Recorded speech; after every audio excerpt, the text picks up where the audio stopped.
नमस्कार, बहुत स्वागत है आपका। 5 शहर 5 खबर देख रहे हैं आप और मैं हूं आपके साथ शिवम सोनी। दुनिया की समृद्ध महाशक्तियों के समूह G20 का अध्यक्ष भारत बन गया है। इंडोनेशिया के बाली में आयोजित 2 दिवसीय शिखर सम्मेलन के दौरान समापन समारोह में इंडोनेशिया के राष्ट्रपति जोको विडोडो ने भारत के प्रधानमंत्री नरेंद्र मोदी को G20 समूह का नेतृत्व सौंपा। पीएम मोदी ने भी इसे गर्व का क्षण करार दिया। G20 सम्मेलन की हम आपको 5 तस्वीरें दिखा रहे हैं। पहली तस्वीर में आप देख सकते हैं कि पीएम मोदी फ्रांस के राष्ट्रपति इमैनुएल मैक्रोन से मुलाकात करते हुए नजर आ रहे हैं। दूसरी तस्वीर में जर्मनी के चांसलर ओलाफ शोल्स के साथ पीएम भेंट करते हुए नजर आ रहे हैं। वहीं तीसरी तस्वीर में प्रधानमंत्री मोदी सिंगापुर के प्रधानमंत्री ली सियन लूंग के साथ मिलते हुए नजर आ रहे हैं। तो वहीं चौथी तस्वीर तब की है जब G20 सदस्य देशों के प्रतिनिधि मैंग्रोव फॉरेस्ट की सैर पर गए थे। और पांचवी तस्वीर में इंडोनेशिया के राष्ट्रपति जोको विडोडो ने भारत के प्रधानमंत्री नरेंद्र मोदी को G20 समूह का नेतृत्व सौंपते हुए नजर आ रहे हैं।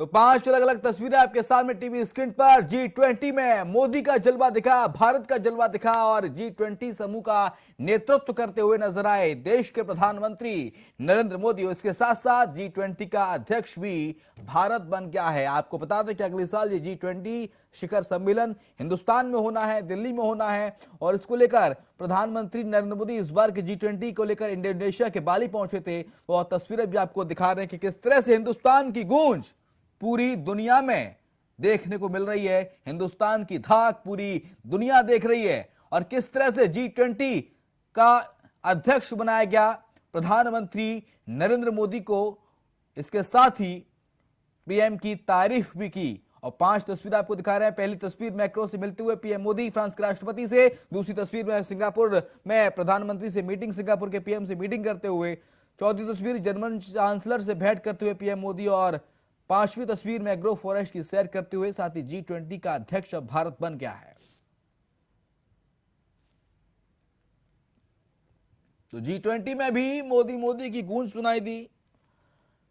पीएम मोदी ने कहा कि ये गर्व का क्षण है।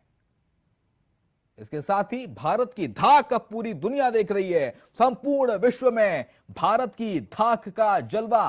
और G20 में तो मोदी का जलवा चला और इस पहली बार नहीं है, हालांकि इससे पहले भी प्रधानमंत्री का जलवा G20 में देखा गया है। नितिन जुड़ गए हमारे साथ मेरे सहयोगी न्यूज रूम से सीधे लाइव। नितिन, इंडोनेशिया में भी भारत की गूंज, संपूर्ण दुनिया में अब भारत की गूंज सुनाई दे रही है नितिन। और इसके साथ साथ G20 का अध्यक्ष बन गया है भारत। G20 समूह को नेतृत्व सौंपते नजर आए हैं जोको विडोडो प्रधानमंत्री को। शिवम, आपको बता दें जिस तरीके से बाली में G20 का जो सम्मेलन चल रहा है उस पर जो है पूरी तरीके से जो है पूरे जोर शोरों पर चल रहा है। दूसरा दिन जो है G20 का जो सम्मेलन था इसमें आज दूसरा दिन हो गया। प्रधानमंत्री नरेंद्र मोदी भी वहाँ पर मौजूद है। कल जो है उन्होंने भारतीय समुदाय के लोगों से जो है वार्ता की थी। उसके बाद आज जो है प्रधानमंत्री मोदी ने तमाम बड़े बड़े नेताओं से बात की। प्रधानमंत्री ने यहाँ के राष्ट्रपति से भी बात की, जिस तरीके से उन्होंने शुभकामना भी दी थी। साथ ही आपको बता दें कि आज भारत जो है वहाँ के G20 का जो है अध्यक्ष भी बन गया। तो उसको देखते हुए भारत को जो है नमो नमो के भी जो गूंज है वो उठी थी। लेकिन आज जोर शोरों पर जो वहाँ के जो हल्ला बोलता उसी में साफ यही देखा कि प्रधानमंत्री नरेंद्र मोदी को जब अध्यक्ष बना तो वहाँ मोदी के जो नारे थे वो काफ़ी गूंजे थे। जिस तरीके से प्रधानमंत्री मोदी ने अपनी छाप यहाँ पर छोड़ी है तो उसी को देखते प्रधानमंत्री मोदी के लिए बड़ी खुशी की लहर है कि G20 के लिए जो है अध्यक्ष यहाँ पर चुना गया है। प्रधानमंत्री मोदी को अध्यक्ष बना दिया गया है G20 का सम्मेलन में। तो आज प्रधानमंत्री मोदी बड़े खुश नजर आ रहे हैं। तो वहाँ तमाम बड़े बड़े नेताओं से और तमाम राष्ट्रपति और प्रधानमंत्रियों से मुलाकात भी की थी। G20 का नेतृत्व कर रहे हैं प्रधानमंत्री मोदी। अध्यक्ष बना दिया गया है भारत को। अगले साल भारत में G20 शिखर सम्मेलन होना है नितिन। तो जो दुश्मन देश हैं, जो गुर्राते रहते हैं हिंदुस्तान पर, वो देखते होंगे तो उनकी छाती छलनी हो जाती होगी ऐसे ही। देखिए, बिल्कुल जिस तरीके से प्रधानमंत्री मोदी को G20 सम्मेलन का जो अध्यक्ष बनाया गया कि अगली बार जो प्रधानमंत्री मोदी भारत में जो है उसका सम्मेलन कराएंगे तो उसके आसपास के जो देश हैं, हमारे देश के बराबर में जो देश हैं, तो उनको जो है काफ़ी दिक्कतें का सामना करना पड़ता है। लेकिन अब जिस तरीके से प्रधानमंत्री मोदी को G20 सम्मेलन का जो अध्यक्ष बनाया गया तो इसको देखते ही प्रधानमंत्री मोदी की जो छाती है वो ज़्यादा चौड़ी हो गई है। यहाँ के नेताओं की भी चौड़ी हो गई, क्योंकि आज जिस राष्ट्रपतियों से मुलाकात की थी उन्होंने काफ़ी देश के राष्ट्रपतियों से मुलाकात की थी। तो आज प्रधानमंत्री मोदी को जो है यहाँ पर सम्मेलन का जो अध्यक्ष यहाँ बनाया गया था, उसको देखते प्रधानमंत्री मोदी खुद खुशी के नज़र में खुश नज़र आए थे। उसी के बाद में जो आसपास के देश हैं, जो हमारे देश के लोगों से चिढ़ते हैं, तो उसी को देखते देश में जो काफ़ी लोग परेशानी को देखना पड़ता था। लेकिन अब प्रधानमंत्री मोदी आज जो अध्यक्ष बनाए गए, तो उसमें जो तमाम देशों को जो खुशी में का लहर है, क्योंकि प्रधानमंत्री मोदी आज G20 के अध्यक्ष सम्मेलन के जो अध्यक्ष बनाए गए, क्योंकि अगली बार जो है भारत में जी सम्मेलन का 20 का जो सम्मेलन है यहाँ पर होने जा रहा है, तो प्रधानमंत्री मोदी के उसकी अध्यक्षता खुद करेंगे। बिल्कुल, प्रधानमंत्री मोदी अध्यक्षता करेंगे और अगले साल जो सम्मेलन होने जा रहा है उसको लेकर क्या कुछ तैयारियां हैं, विपिन नितिन बताइए जरा विस्तार से। जी देखिए, बिल्कुल जिस तरीके से G20 सम्मेलन का जो यहाँ पर जो सम्मेलन होगा भारत के अंदर, उसको देखते हुए प्रधानमंत्री मोदी अभी जो है बाली में इस टाइम पे हैं, तो 15, 16 और नवंबर 2 दिवस के दौरे पे थे बाली के अंदर। लेकिन अब जिस तरीके से अध्यक्ष बने हैं अगली बार, क्योंकि भारत में वो सम्मेलन जो 20 का जो सम्मेलन यहाँ पर होने जा रहा है, तो उसकी जो सुरक्षा व्यवस्था खुद मोदी जो है अपने द्वारा यहाँ पर कराई जाएगी, क्योंकि जो बाहर से और देशों से प्रधानमंत्री, राष्ट्रपति भी, तमाम बड़े बड़े नेता यहाँ पर पहुँचेंगे, तो उसकी सुरक्षा व्यवस्था की भी यहाँ पर जो पूरी तरीके से जो जानकारी प्रधानमंत्री मोदी ही कराएंगे, क्योंकि आपके जो अध्यक्ष बने हैं खुद G20 सम्मेलन के, तो उसमें सबसे बड़ा नाम जो है देश का जो है। लेकिन ये बात तो दुश्मन देशों को माननी पड़ेगी ना विपिन की, नितिन, के जो अब इमेज भारत की बिल्ड हो रही है, जो पहले जो इमेज थी पुराने भारत की इमेज में और नए भारत की जो छवि पूरे विश्व में, संपूर्ण दुनिया में जो बन रही है, वो अलग है। किस तरह से भारत उठ रहा है, किस तरह से भारत को दुनिया सैल्यूट कर रही है, भारत की बातों को प्रमुखता के साथ लिया जाता है। जी देखिए, बिल्कुल जिस तरीके से देश के प्रधानमंत्री नरेंद्र मोदी की जो बातें हैं वो पूरी तरह देशों में जो प्रमुखता से ली जाती है, चाहे वो अलग अलग देशों की बात की जाए या किसी की बात की जाए, चाहे वहाँ पर आपको बता दें जिस तरीके से प्रधानमंत्री मोदी को अध्यक्ष बने हैं, जो आसपास के जो देश है, जो हमारे देशों से काफ़ी नाराजगी जाहिर करते हैं, तो उनको ये साफ बात सामने आ रही है कि प्रधानमंत्री बहुत मोदी शुक्रिया आपका नितिन, तमाम सारी जानकारी को साझा करने के लिए। अगली खबर का रुख कर लेते हैं। दिल्ली के चर्चित श्रद्धा मर्डर केस में साकेत कोर्ट ने आरोपी आफ्ताब के नार्को टेस्ट की इजाजत दे दी है और दिल्ली पुलिस ने इसके लिए कोर्ट में अर्जी लगाई थी। पुलिस का कहना है कि आफ्ताब पुलिस पूछताछ को कोऑपरेट नहीं कर रहा था और पुलिस की जांच को भटकाने की कोशिश भी कर रहा था। दिल्ली पुलिस ने कोर्ट में जो याचिका लगाई थी उसमें कहा गया था कि आफ्ताब श्रद्धा के मोबाइल और कत्ल के लिए इस्तेमाल आरी के बारे में सही जानकारी नहीं दे रहा है। कभी मोबाइल महाराष्ट्र में तो कभी दिल्ली में फेंकने की बात कर रहा है। इसके साथ ही हथियार के बारे में भी सही जानकारी नहीं दे रहा है। दिल्ली पुलिस नार्को टेस्ट के जरिए आफ्ताब से पूरा सच और मोबाइल हथियार बरामद करना चाहती है।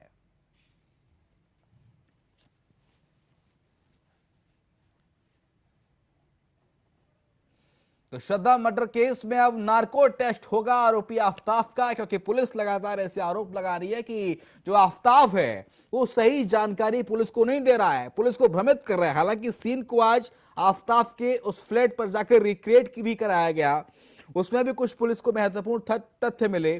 कुछ जो बॉडी के टुकड़े हैं वो दिल्ली के जो मेहरौली के जंगल हैं वहां से बरामद किए गए हैं। तकरीबन 10 से 12 टुकड़े अब तक पुलिस ने बरामद कर लिए हैं, लेकिन पुलिस को शंका है कहीं ना कहीं, और पुलिस की शंका ये है कि जो आफ्ताब है वो सही से जानकारी नहीं दे रहा है। कभी बोलता है कि मैंने मोबाइल महाराष्ट्र में फेंक दिया, कभी बोलता है कि मैंने मोबाइल दिल्ली में फेंक दिया। हालांकि सच क्या है, मोबाइल कहां फेंका है और श्रद्धा के मोबाइल में वो कौन से राज छिपे हुए हैं जो आफ्ताब पुलिस को सही बता नहीं पा रहा कि मोबाइल कहां है। मोबाइल के आने के बाद क्या खुलासे हो सकते हैं, ये बहुत महत्वपूर्ण है और इसी को लेकर सिफारिश की गई थी नार्को टेस्ट की, और दिल्ली के साकेत कोर्ट ने अब नार्को टेस्ट की इजाजत भी दे दी है। और आने वाले समय में तोते की तरह बोलेगा ये आफ्ताब, जब नार्को टेस्ट करेगी इसका पुलिस तो तोते की तरह बोलेगा, सच सच बोलेगा कि दरअसल मोबाइल को कहां फेंका, कितने टुकड़े किए और टुकड़े कहां पर हैं। खैर, लेकिन फिलहाल अपडेट यही है कि नार्को टेस्ट की बात सामने आ रही है। दिल्ली के साकेत कोर्ट ने नार्को टेस्ट का कह दिया है कि नार्को टेस्ट अब आरोपी का होगा, क्योंकि 18 तारीख को इस घटना को अंजाम दिया गया था दिल्ली के छतरपुर इलाके में, और इस आरोपी ने तकरीबन 35 टुकड़े करके अपनी गर्लफ्रेंड के उसे मौत के घाट उतार दिया था। इसके बाद उसके टुकड़ों को एक फ्रीजर में रखा गया, नया फ्रीज उसने परचेस किया टुकड़ों को रखने के लिए, और तकरीबन 20 दिनों तक रात को जंगलों में जा जाकर, मेहरौली के जंगलों में जा जाकर उन टुकड़ों को ठिकाने लगाता रहा। इसके बाद जब पिता ने पूरे मामले की छानबीन की और पुलिस में केस दर्ज किया, तब इस पूरे मामले का भांडाफोड़ हुआ। लेकिन आरोपी अभी भी गुमराह कर रहा है पुलिस को।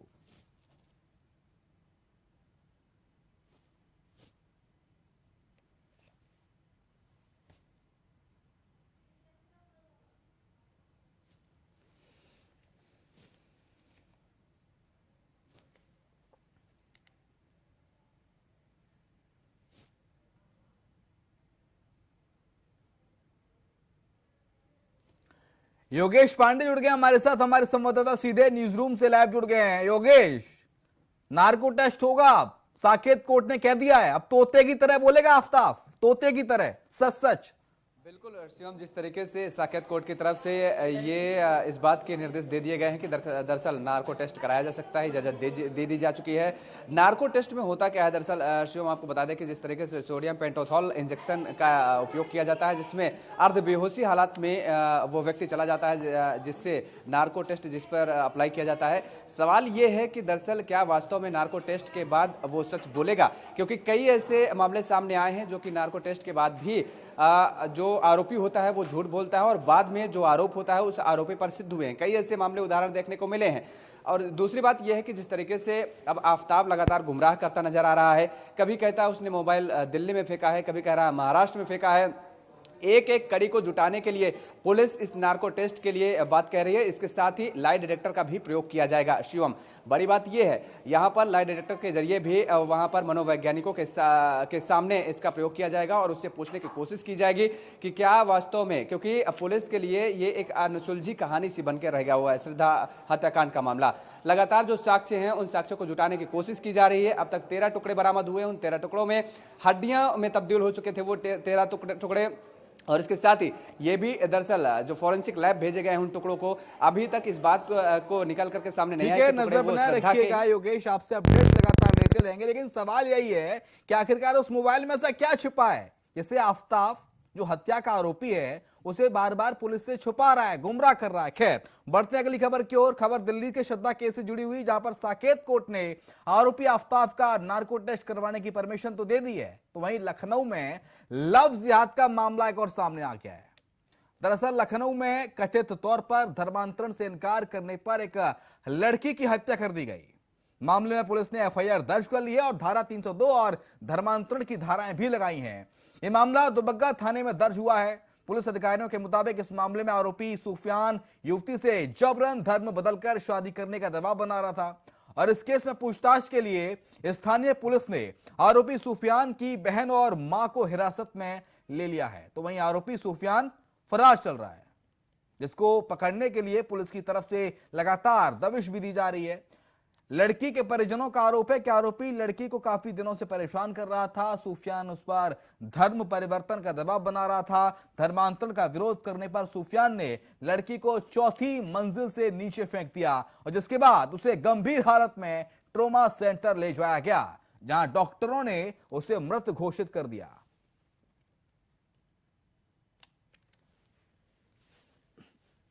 तो धर्मांतरण से इनकार करने पर प्रेमिका को मार डाला। लखनऊ में आरोपी का नाम सुफियान बताया जा रहा है।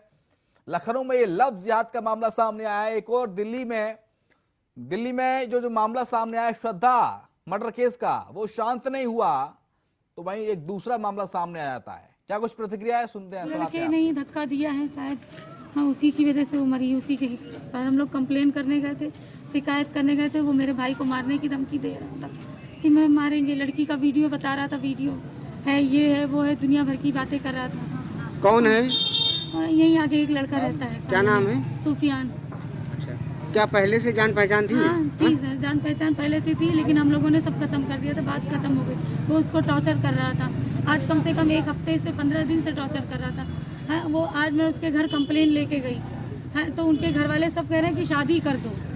हाँ, वो वीडियो बनाता है, कह रहा था वीडियो है मेरे पास, ये है, वो है, दुनिया चीजें बता। कौन कह रहा था शादी कर वही दो? लड़का, उसके घर वाले, उसकी मम्मी ने कहा। आपकी बिटिया है? हाँ मेरी लड़की। कितनी उम्र है उनकी?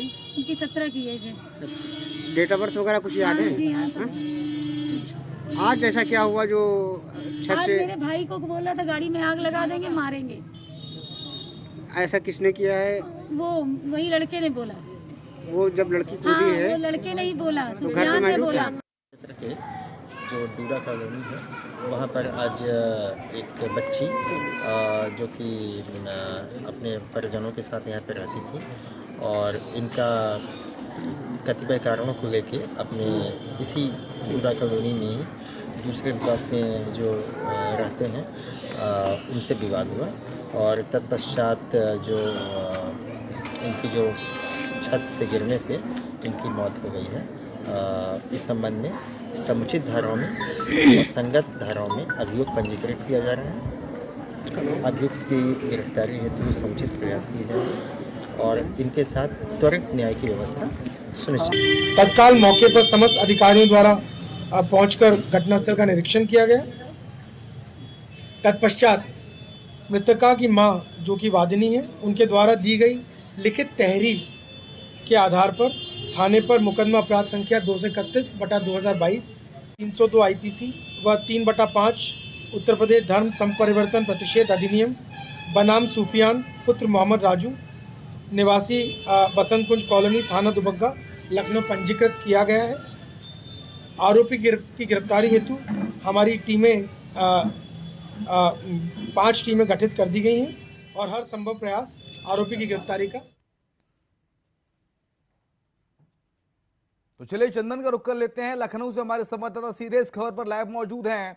चंदन, लफ्ज जिहाद का मामला सामने आया राजधानी लखनऊ में और इस लफ्ज जिहाद का नतीजा ये निकला कि युवती की हत्या कर दी गई, उसको अपनी जान गंवानी पड़ी। फिलहाल क्या अपडेट पूरे मामले में?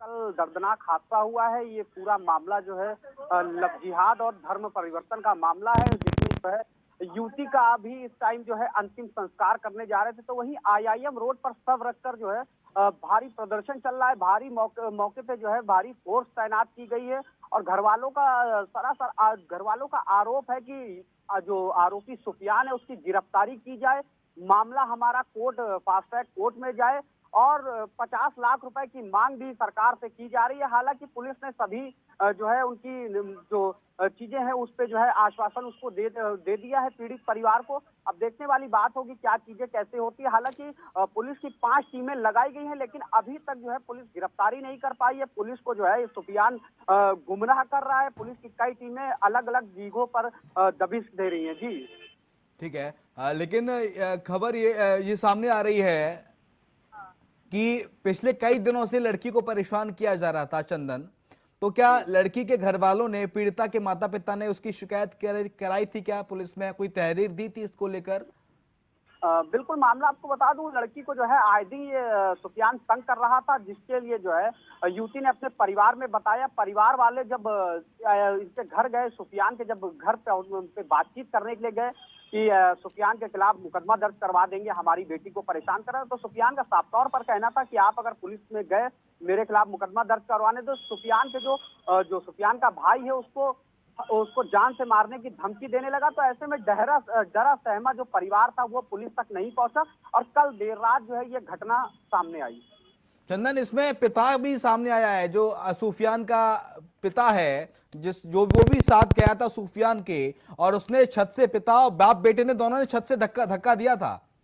जी बिल्कुल, जब पीड़ित परिवार जो है उसके घर गया था सुफियान के, वहां बातचीत कर रहा था, तो सुफियान और सुफियान के पिता ने जो है युवती को धक्का दे दिया था। वो 4 मंजिल। चलिए ठीक है, बहुत शुक्रिया आपका। अपडेट्स लगातार आपसे लेते रहेंगे। बहुत शुक्रिया ललित, चंदन, तमाम सारी जानकारी को साझा करने के लिए। अगली खबर का रुख कर लेते हैं।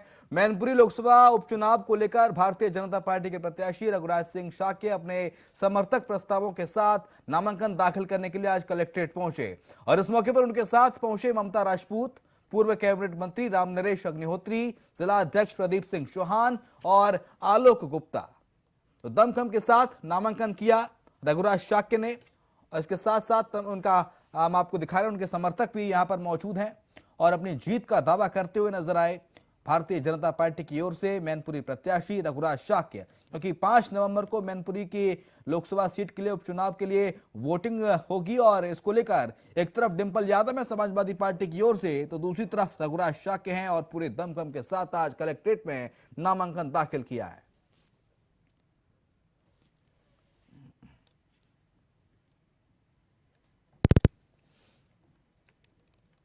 तो मैनपुरी लोकसभा सीट से रघुराज शाक्य का नाम फाइनल हो गया है। भारतीय जनता पार्टी की ने रघुराज शाक्य के नाम का ऐलान कल ही कर दिया था और आज नामांकन दाखिल करने के लिए पहुंचे रघुराज शाक्य। इनके साथ तमाम पूर्व मंत्री और कई दिग्गज नेता इस दौरान मौजूद रहे। भारतीय जनता पार्टी के जिला अध्यक्ष बीजेपी के, वो भी इस दौरान मौजूद रहे और रघुराज शाक्य ने नामांकन दाखिल किया। ममता राजपूत इनके साथ मौजूद रहे, पूर्व कैबिनेट मंत्री रामनरेश अग्निहोत्री जिला अध्यक्ष प्रदीप सिंह चौहान और आलोक गुप्ता इनके साथ मौजूद रहे। मुकेश कुमार हमारे संवाददाता इस वक्त मैनपुरी से लाइव जुड़ गए हैं। मुकेश, रघुराज शाक्य ने नामांकन दाखिल कर दिया है और डिंपल के खिलाफ सीधे ताल ठोक रहे हैं लोकसभा के उपचुनाव में। जी, आपको बता दूं कि मैनपुरी लोकसभा चुनाव, जो कि लोकसभा सीट मुलायम सिंह यादव के निधन के बाद लोकसभा सीट खाली हो गई थी, जिसके बाद उपचुनाव होना की तैयारी कर ली गई है। समाजवादी पार्टी से जहां डिंपल यादव मैदान में उतरी हैं, तो वहीं आज भारतीय जनता पार्टी के लोकसभा प्रत्याशी रघुराज सिंह ने अपना नामांकन दाखिल किया है। उनके साथ भारतीय जनता पार्टी के जिला अध्यक्ष प्रदीप सिंह चौहान, ममता राजपूत, आलोक गुप्ता और कई पूर्व मंत्री की बात की जाए रामनिवास गंगोत्री के साथ उन्होंने अपना 2 सेटों में नामांकन दाखिल किया है। और चुनाव की बात की जाए तो उन्होंने कहा है कि गढ़ और घर किसी एक पार्टी का नहीं होता है। भारतीय जनता पार्टी ने सारे गढ़ और किले बिठाने का काम कर रही है। लेकिन एक बात महत्वपूर्ण ये भी है कि शिवपाल यादव भी अब आ गए हैं साथ समाजवादी पार्टी के, और अखिलेश यादव कल उनसे मुलाकात करने जा रहे हैं। उन्होंने खुद प्रसपा के जो लोग हैं उनसे कह दिया कि डिंपल यादव का समर्थन कीजिए, प्रसपा के नेताओं को, बड़े बड़े नेताओं को। तो ऐसे में समाजवादी पार्टी कितनी चुनौती देती हुई नजर आ रही है बीजेपी को? बिल्कुल, बात की जाए तो लगा समाजवादी पार्टी का सीट पर कब्जा रहा है। और इसको लेकर जब प्रसपा की बात की आई तो प्रसपा राष्ट्रीय अध्यक्ष शिवपाल सिंह, जो कि प्रचार सूची में समाजवादी पार्टी ने शामिल किया है, और मैनपुरी में लगातार अब प्रचारों का दौर शुरू हो जाएगा, जिसको लेकर कई दिग्गजों के नाम इसमें रखे गए हैं। मैनपुरी में पूर्व सांसद धर्मेंद्र यादव, तेज प्रताप यादव अभी लगातार जनसभा छोटी छोटी कर रहे हैं और समाजवादी पार्टी हर बूथ को मजबूत करने के प्रयास में लगी हुई है। बहुत शुक्रिया आपका तमाम सारी जानकारी को साझा करने के लिए। अगली खबर का रुख कर लेते हैं। सिद्धार्थनगर में माधव प्रसाद त्रिपाठी संयुक्त जिला चिकित्सालय में से खबर सामने आ रही है, जहां पर अस्पताल के स्वास्थ्य कर्मियों की तरफ से मरीजों से वसूली का मामला सामने आया, जिसको लेकर मरीजों से इमरजेंसी के बाहर धरना दिया गया और दोषियों के खिलाफ कार्रवाई की मांग की गई है। अस्पताल में मरीजों से वसूली का मामला सामने आया है। सिद्धार्थनगर की से खबर आपको बता रहे हैं। मरीजों ने धरना देकर अपना विरोध जताया है। मेरे कोई संज्ञान में नहीं है, ना तो वो मुझसे मिले हैं आकर के, ना कोई शिकायत की है। शिकायत करेंगे तब मैं मामला देखूंगा। सर, उनका आरोप है कि मतलब अस्पताल के स्टाफों द्वारा पैसे मांगे जा रहे हैं, बेड चार्ज लिया जा रहा है। इस पर मेरे संज्ञान में आया नहीं है मामला, ना किसी ने शिकायत किया है। जब शिकायत आएगा तो हम देखेंगे। अभी तो शिकायत नहीं है मेरे पास, ना तो लिखित ना तो ओरल, कोई शिकायत नहीं किया गया।